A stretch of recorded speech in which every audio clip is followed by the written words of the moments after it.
बिस्मिल्लाहिर्रहमानिर्रहीम। अस्सलाम वालेकुम। आप देख रहे हैं हालात। मैं हूं सईद चौधरी। साबिक चीफ जज गिलगित बल्तिस्तान राना शमीम के एफिडेविट वाला जो मामला है, जो केस है, वो दो-धारी तलवार का रुख इख्तियार कर गया है। यानी वो इस तरफ वालों को भी काट सकता है और इस तरफ वालों को भी काट सकता है। कल इस पर बात करना थी मैंने, लेकिन कल मैं विलाग ही नहीं कर सका, तो आज इस पर तफसीली बात करेंगे। मुख्तलिफ जो जुज़ियात हैं उनका जायज़ा लेंगे कि कैसे ये मामला जो है वो ये नवाज शरीफ के लिए ये केस जो है ये इसका फ़ैसला उनको नुकसान या उनको मुतासर कर सकता है। लेकिन इससे पहले हम बात करेंगे शेख रशीद साहब की, क्या वो गुलफशानी है, क्या कहते हैं उसको, और मिनी बजट और फिर अपोजिशन का अजलास कि क्या लाहे अमल बनाना है मिनी बजट के हवाले से। मिनी बजट के हवाले से मेरी इतला तो ये है कि हुकूमत भाग रही है, क्योंकि जो इत्तेहादी जमातें हैं उन्होंने तफजात का इज़हार किया है और परवेज़ इलाही साहब के साहबजादे जो हैं उन्होंने कहा कि भाई जी सानू लैदा ब्रीफिंग दी, सानू पहले समझाओ मामला किया।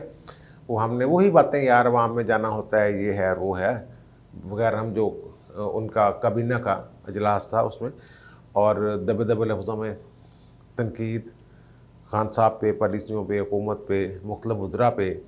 और मेरी इतला के मुताबिक वहाँ फवाद चौधरी साहब वाला मामला भी ज़ेर बहस आया है। ये बात पता नहीं निकली है बाहर या नहीं निकली कि फवाद चौधरी साहब जो पाकिस्तान को एक सेकुलर पाकिस्तान के तौर पर पेश करना चाहते हैं मुस्तक़बिल में, और उस हवाले से उन पर कोई तनकीद हुई है। वो सुनने में है कि वहाँ ये कहा गया है फवाद चौधरी साहब को कि जनाब आपके वज़ीर-ए-आज़म का मौक़िफ़ कुछ और है और आप एक उसके बिल्कुल उल्ट बयानियाँ जो हैं वो बना रहे हैं कि जनाब पाकिस्तान तो इस्लाम के नाम पे बने नहीं था, मज़हब क्या होता है, रियासत का वगैरह, हम जैसे वो कह रहे हैं आजकल। तो वो शायद उन्हें कहा यह गया है कि यार तूने इस मौजूद से ना गल करया कर, इस तरह की बात है।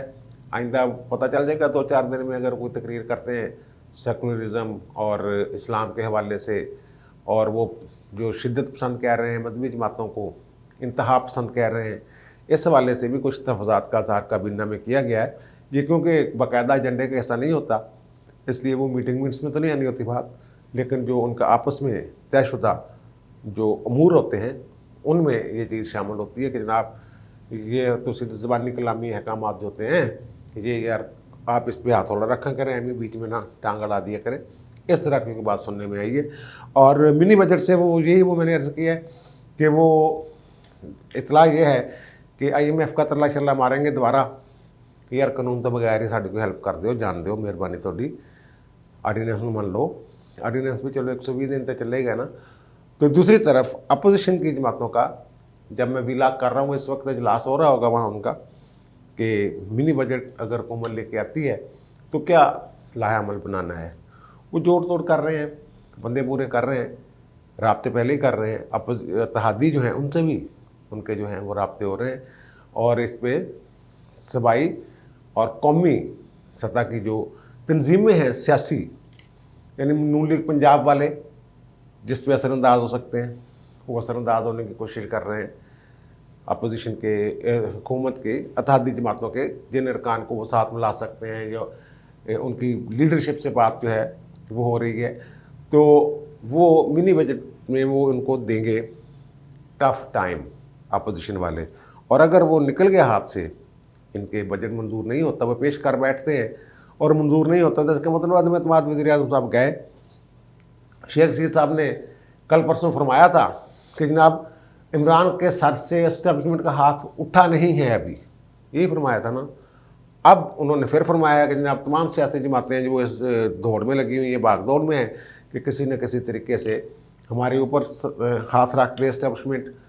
ये आपके वज़ीर दाखिला कह रहे हैं, एक जमहूरी हुकूमत के वज़ीर दाखिला शेख रशीद साहब फरमा रहे हैं कि एस्टेब्लिशमेंट के साथ हर पार्टी जो है वो डील करने के चक्करों में है कि वो उन्हें अडॉप्ट कर ले और फिर वो इस मुल्क में हुकूमत बनाए। इसका मतलब सीधा सीधा एतराफ़ जुर्म है कि पाकिस्तान में जो भी हुकूमतें बनती हैं वो एस्टेब्लिशमेंट जिन पे हाथ रखती है वही इस मुल्क में जमात जो है हुकूमत बनाती है। और ये बड़ी शर्म और शर्मिंदगी की बात होती है कि जमहूरियत जिसको डीप स्टेट, इसीलिए पाकिस्तान को डीप स्टेट का नाम दे रही है ना हिलरी क्लिंटन जो हैं वो बार बार, तो ये शेख रशीद साहब ने जी एक तरह से तराफ जुर्म है कि जनाब साढ़े सिर से उन्होंने हथ रखा सी, देख लो असी हूँ हुकूमत हाँ, कल नूं जिन्हों के सिर से वो रखणगे, हर बंदा कोशिश कर रहा है कि सब मेरे सिर से हथ रख दे तो मैं अगले मुल्क का अगला वज़ीर आज़म बन जाऊँ। ये वो शेख रशीद साहब कह रहे हैं। और वो कह रहे हैं कि जनाब एस्टैब्लिशमेंट ने जो फैसला किया हुआ है, अच्छी बात है कि हुकूमत के साथ, मुंतखब हुकूमत के साथ है एस्टैब्लिशमेंट। मुंतखब हुकूमत यानी कि आपकी मुंतखब हुकूमत है।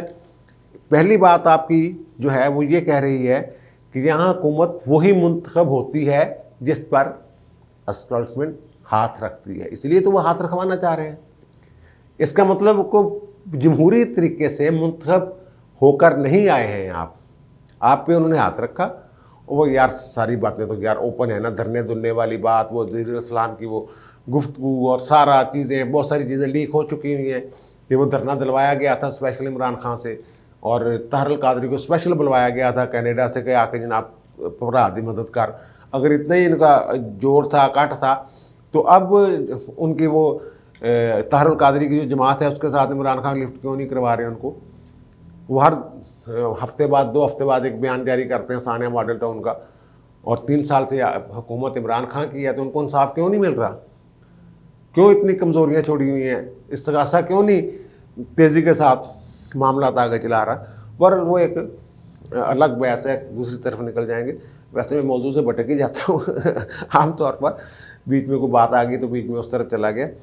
तो वो अब वो कह रहे हैं कि जनाब वो हुकूमत के साथ है, हुकूमत वो को एहसान कर रहे हैं। यार आपस की बात है ये, मुझे ना बहुत इस पर हंसी आती है जब कोई सियासतदान कहता है कि अदालत जो फैसला करेगी हमें कबूल होगा, अदालत बुलाएगी तो हम जाने के लिए तैयार हैं। ओ भाई आपने एहसान करना है अदालत पे, आप कानूनी और आईनी तौर पर पाबंद है, वो बुलाएंगे तो जाएंगे। और ये आपकी जो एस्टैब्लिशमेंट जिसको हम कह रहे हैं फौज, ये पाबंद है हुकूमत की अहकामात की। ये कोई इंडिपेंडेंट अदारा थोड़ा है, ये तो भाई जी ताबे फरमान है आईनी तौर पर सदर के और हुकूमत के, यानी वज़ीर आज़म सदर के ज़रिए जो हुक्म जारी करेंगे फौज उसकी ताबे फरमान है। ये आपको चाहें तो सैलाब की वालों की मदद के लिए लगा दें, चाहें तो आपको अमन के दिनों में कोई काम आपसे लेना, तमीरी काम लेना शुरू कर दें, चाहें तो आपको सरहदों पे भेज दें। ये तो हुकूमत का काम है, ये कोई एहसान थोड़ी है कि जनाब हुकूमत के साथ हैं।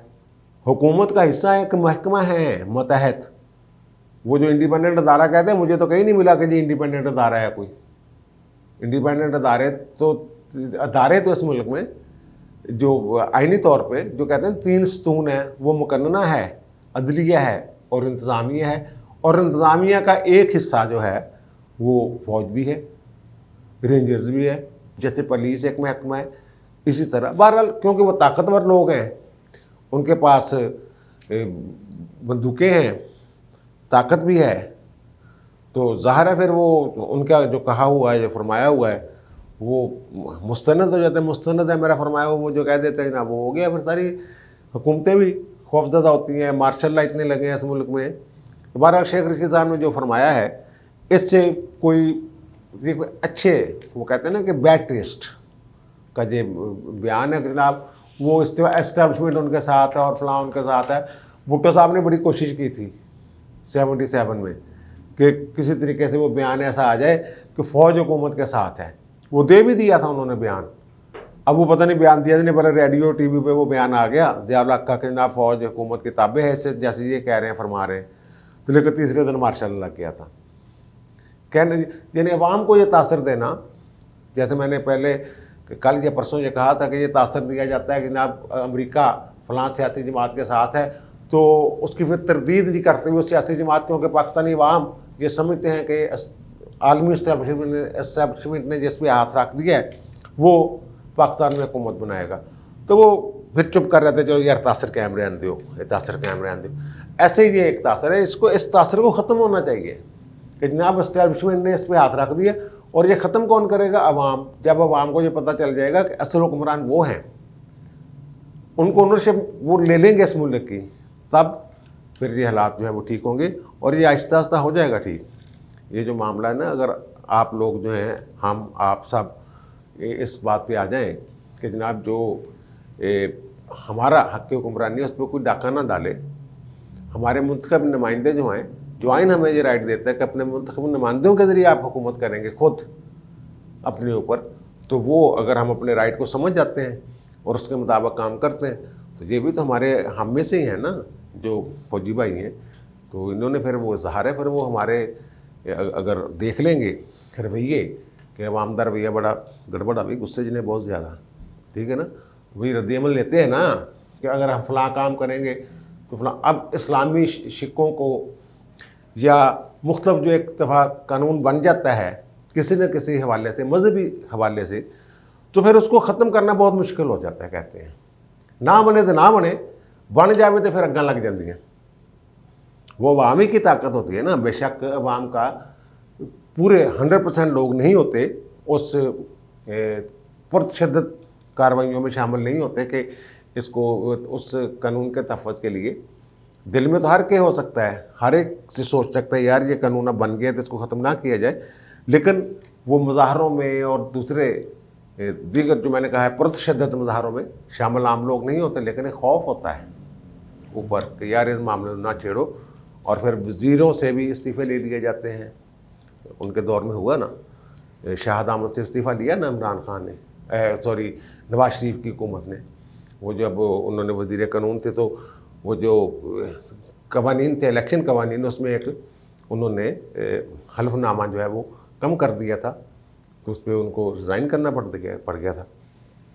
अब आते हैं जनाब अतर मनीला साहब, chief justice Islamabad high court की अदालत में जो मामला उन्होंने इसको नोटिस लिया हुआ है, राना शमीम वाले केस में जो उन्होंने एफिडेविट दिया था नवाज शरीफ वाले केस के हवाले से कि वो मेरे पास आए हुए थे, गिलगित बल्तिस्तान के थे ना ये चीफ जज, तो वहाँ साकुन सार साहब आए हुए थे और उन्होंने वहाँ फ़ोन किया मेरे सामने, चाय पी रहे थे हम, तो फ़ोन पे उन्होंने इस्लामाबाद हाई कोर्ट के एक जज को कहा कि 24 या 25 जो भी इलेक्शन दिया था 2018 का जुलाई का, उससे पहले इनको बाहर नहीं आना चाहिए, मरियम और नवाज शरीफ को वगैरह। और वो जनाब उन्होंने आमिर फ़ारूक साहब जो जज हैं उनको फ़ोन कर रहे थे। अतर मनीला साहब कह रहे हैं कि वो तो मेरे साथ मुल्क से बाहर थे उस वक्त, जो इस्लामाबाद हाई कोर्ट के जज थे जिनके बारे में ये कहा जा रहा था, उन्होंने सो मोटो लिया हुआ। उन्होंने कहा जनाब तो वो आ गया कापी, ओरिजिनल कापी आ गई है और वो कापी कल खोली गई है। तो अब देखें जो अटॉर्नी जनरल है इसमें, वो उन्होंने प्रोसिक्यूटर के तौर पे एक्ट करना है। इस्लामाबाद हाई कोर्ट में आमतौर पे एडवोकेट जनरल नहीं, अटॉर्नी जनरल जो है तो इन्हें अदालत के केसों में प्रोसिक्यूटर के तौर पे एक्ट करता है। लेकिन उनकी गुफ्तगू से लग रहा था कि नहीं, ये तो हुकूमत के नुमाइंदे हैं, ये अदालत की मुआवनत नहीं कर रहे हैं, क्योंकि उन्होंने साफ तौर पर कहा कि एक से एक नकल मुझे भी दें, मैं देखूँ तो सही कि इसका फ़ॉन्ट जो है वो कैलबरी फ़ॉन्ट तो नहीं वही वाला जो मरियम वाला था, यानी जाली तो नहीं, उन्होंने कहने तो नहीं बने हैं। इसको मैं अब दो धारी तलवार क्यों कह रहा हूँ? वो कहते हैं ना जो फौजदारी मुकदमा दर्ज होते हैं ना, उसमें वजह नाद अगर ये लिख दी जाए ना कि हमारी इनके साथ पुरानी दुश्मनी है या पुरानी दुश्मनी का बदला लिया इन्होंने, तो वो भी कहते हैं दो धारी तलवार, ये वजह नाद दो धारी तलवार बन जाती है। इसका फ़ायदा मुल्ज़िमों को भी हो जाता है, हो सकता है कि जनाब आपने, क्योंकि आपकी इनके साथ दुश्मनी है इसलिए आपने इनको झूठे मुकदमे में फंसाया है, और मुल्ज़िमों के ख़िलाफ़ भी जा सकता है, मुद्दई को फ़ायदा हो सकता है कि हाँ यार ये बात ठीक है इनकी, क्योंकि पुरानी दुश्मनी है इसलिए इन्होंने उसका बदला लेने के लिए ये वारदात की है, इसलिए इसको कहते हैं दो धारी तलवार कानून के अंदर। तो ये भी एक ना दो धारी तलवार बन गया है। इससे जो बयानिया था कि दीदा दानिस्ता और असर और सूख के ज़रिए और प्रेशर के ज़रिए ये फैसले लिए गए नवाज शरीफ को सजाएं दिलवाने वाले, नहल करवाने वाले, और इसमें मरकज़ी किरदार जो नुमायाँ सामने था वो साकम निसार साहब थे। और ये बयान अल्फी जो है राना शमीम साहब वाला, ये भी यही साबित करता है। तो अब उसमें उन्होंने एक और लाइन ड्रा की है कि जनाब इसके बेनिफिशरी कौन है, फ़ायदा किसको होगा। ये बात बार बार की chief justice Islamabad high court ने, और उन्होंने एक मौका पर तो डायरेक्ट ये कह दिया कि इस बयान अल्फी के जो बेनिफिशरीज़ हैं, यानी नवाज शरीफ, मरियम और सफदर, उनको 2 हफ्ते बाद इस अदालत से रिलीफ मिल गया था, यानी 2 हफ्ते बाद वो बेल पे बाहर आ गए थे। नवाज शरीफ वगैरह। तो बेनिफिशरी अगर उनको डिक्लेयर कर रहे हैं वो नवाज शरीफ को या मरीम को, इसका मतलब उनको वो पार्टी बना रहे हैं कि जनाब ये उनके कहने पे ये सारा कुछ हुआ था।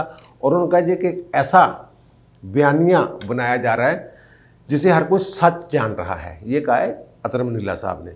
यानी वो जो बयानिया है कि वही जो मैंने अर्ज़ किया है कि इनको प्रेशर के ज़रिए और दबाकर और इंसाफ के तकाज़ों के बरक्स इनको जिस सज़ाएँ वगैरह हुई हैं वो कह रहे हैं जनाब उसको लोग सच मान रहे हैं।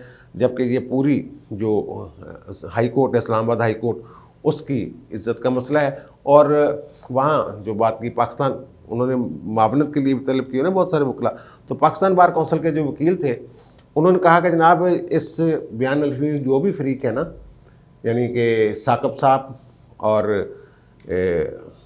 आमिर फ़ारूक साहब, उनसे भी बयान अल्फी ले। तो इस पर अतरम नीला साहब ने कहा कि इसका मतलब ये है कि बार कौंसिल ये समझती है कि जो लिखा गया है ये सारा कुछ दुरुस्त है। अब बार कौंसिल बिल्कुल उल्ट जा रही है। बार कौंसिल तईद कर रही है राना शमीम साहब वाले मौक़िफ़ की कि हाँ जनाब आप इनसे भी बयान अल्फी लें, बुलाएँ इनको भी, देखें क्या होता है क्या नहीं होता।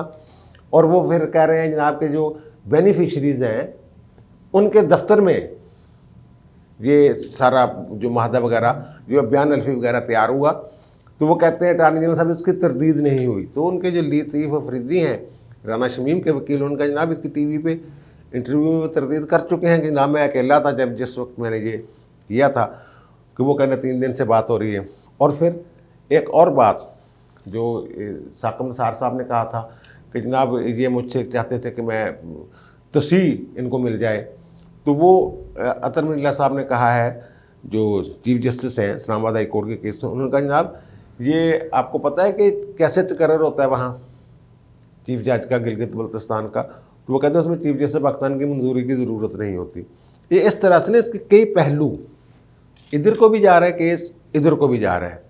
और अदालत जो है वो बेनिफिशरी कह रही है नवाज़ वगैरह को। इसका एक नुकसान तो ये होगा कि अगर इसको जैसे शुरू में कहा गया था कि नवाज शरीफ ने को लंदन में इस बयान अल्फी को इस्तेमाल करना है, अब जबकि वो इल्ज़ाम आ गया कि दीदा दनिस्ता एक बयान अल्फी बनाया गया ये बदनाम करने के लिए, तो मेरा नहीं ख्याल कि वो लंदन में आप इस बयान को इस्तेमाल कर सकेंगे। हाँ ये होता है कि वहाँ इस्तेमाल कर लेते तो फिर यहाँ पाकिस्तान में उस वक्त की अगर ख़बर लीक होती तो फिर उसका कुछ और होता। लेकिन अब भी बेनिफिशरी डिक्लेयर कर रही है इस्लामाबाद हाई कोर्ट नवाज शरीफ और जो भी मुल्ज़मान हैं उस केस में जिनकी अपीलें लगी हुई हैं। तो ये उनके ये बात अगर इनको सज़ाएँ हो जाती हैं, 7 जनवरी को फ़र्द जुर्म की तारीख़ मुकर्रर कर दी उन्होंने, अगर सज़ाएँ हो जाती हैं 7 जनवरी की तारीख़ मुकर्रर की है फ़र्द जुर्म के लिए, तो इससे उनका जो केस है नवाज शरीफ वगैरह का कि जनाब हमें कैसे सज़ाएँ दिलवाएंगे, वो मुतासर होगा। और ये बात जो है ये तक़वीत पकड़ेगी कि ये जानबूझ के अदलिया के ख़िलाफ़ प्रोपेगेंडा कर रहे हैं, अदलिया को बदनाम करने की कोशिश कर रहे हैं, अदलिया को दबाव में लाने की कोशिश कर रहे हैं। और वहाँ उन्होंने ये भी कहा, कुलभूषण का मसाला दिया, कुलभूषण की मिसाल दी कि जनाब कल को कुलभूषण कह दें मुझे इस्लामाबाद हाई कोर्ट पे एतबार नहीं, तो फिर तो उस पर पाकिस्तान बार कौंसिल के बंदे ने कहा कि जनाब नुमाइंदे ने कि जनाब एक तरीक़ाकार है, अगर अदालत पे किसी जज पे एतबार नहीं तो उसके मुताबिक अपना केस ट्रांसफ़र करने के लिए वो दरख्वास्त दे सकता है। तो अब ऐसा कोई मामला चल रहा है। तो मेरी नज़र में ये ऐसा केस बन गया है कि इधर भी नुकसान कर सकता है और इधर भी नुकसान कर सकता है, कि दोनों को, यानी कि एक तरफ को, यानी कि वो जिनको वो नुकसान फ़ायदा पहुंचाना चाह रहे थे उनको भी नुकसान हो सकता है इससे। इसलिए मैं इसको कह रहा हूँ कि ये दो धारी तलवार है। अब मुझे इजाज़त दीजिए, इंशाल्लाह दोबारा मुलाकात होगी नए व्लॉग के साथ। अल्लाह हाफ़िज़।